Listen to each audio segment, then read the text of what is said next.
single day.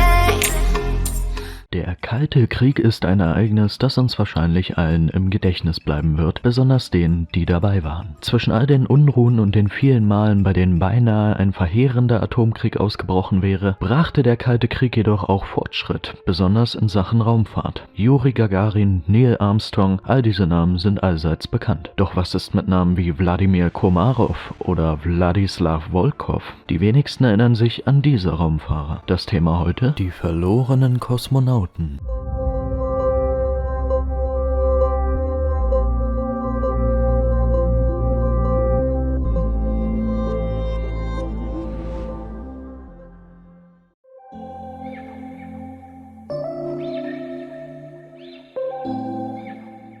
Nachdem 1961 Juri Gagarin der erste Mensch im All gewesen war, sollte Wladimir Komarov im Jahr 1967 folgen. Sein Ersatzmann war wiederum Gagarin gewesen. Die beiden waren gute Freunde. Komarov soll auf die Frage hin, warum er sich mit dieser Weltraummission in Lebensgefahr brachte, einmal gesagt haben, dass sie sonst an seiner Stelle Gagarin, den Ersatzmann, hinaufschicken würden. Und so startete also am 23. April 1967 Komarov in der Sojus 1 in Richtung All. Bereits bei Eintritt in den Orbit kam es zu ersten Fehlfunktionen. Solarpaneele, Lageregelung, Kurzwellenverbindung und einiges mehr funktionierten nicht oder nur fehlerhaft. Die vielen Versuche, die Fehler zu beheben, kosteten mehr und mehr Treibstoff. Am Ende der 18. Umrundung der Erde schaffte es Komarov schließlich, seine Landung einzuleiten. Der Fallschirm seiner Kapsel jedoch löste nicht aus und der Reservefallschirm konnte sich nicht vollständig entfalten, was in Komarovs Niedergang auf Papua-Neuguinea mit ca. 144 Stundenkilometern in den frühen Morgenstunden des 24. Aprils resultierte. Seine Überreste, hier im Bild zu sehen, wurden an der Kremlmauer beigesetzt. Für seinen letzten Einsatz erhielt er zweimal die Auszeichnung Held der Sowjetunion, welche die höchste Auszeichnung für derartige Verdienste war.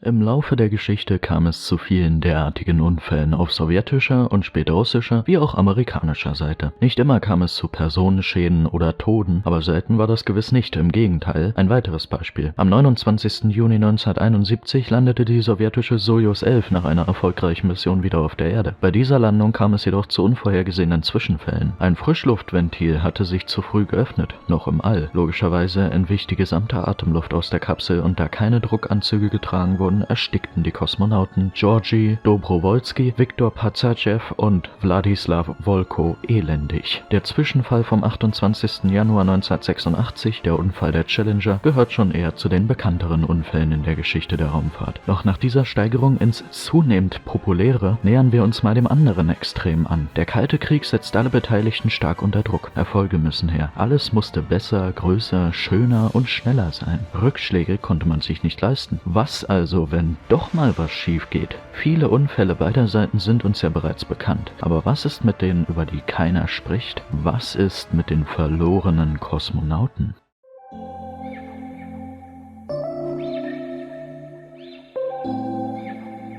Ende der 1950er richteten sich die italienischen Brüder Achille und Giovanni Battista, auch bekannt als die Giudica Cordiglia-Brüder, eine eigene kleine Funkstation in einem verlassenen deutschen Bunker ein. Es soll ihnen gelungen sein, Signale verschiedener Raummissionen, zum Beispiel der Sputnik-Raummissionen, aufzufangen. Sie sollen in der Lage gewesen sein, Funksprüche zu hören und den groben Verlauf der Kapseln im All und Orbit unter anderem wahrscheinlich mit Triangulation zu verfolgen. Sie sollen jedoch auch Funksprüche aufgefangen haben, die von unbekannten Missionen und Kosmonauten aus versendet worden sein. 9 an der Zahl. Zu hören sind sterbende, erstickende, verbrennende und hilfeersuchende Kosmonauten, männlich wie weiblich. Von Kosmonauten, die verzweifelt nach Hilfe rufen, weil sie immer weiter ins All abdriften, über eine Frau, die in Todesqualen verbrennt, ist da wirklich alles dabei. Doch was ist dran an den Aufnahmen? Haben die Sowjets wirklich ihre ersten kläglichen Versuche der bemannten Raumfahrt unter den Teppich gekehrt?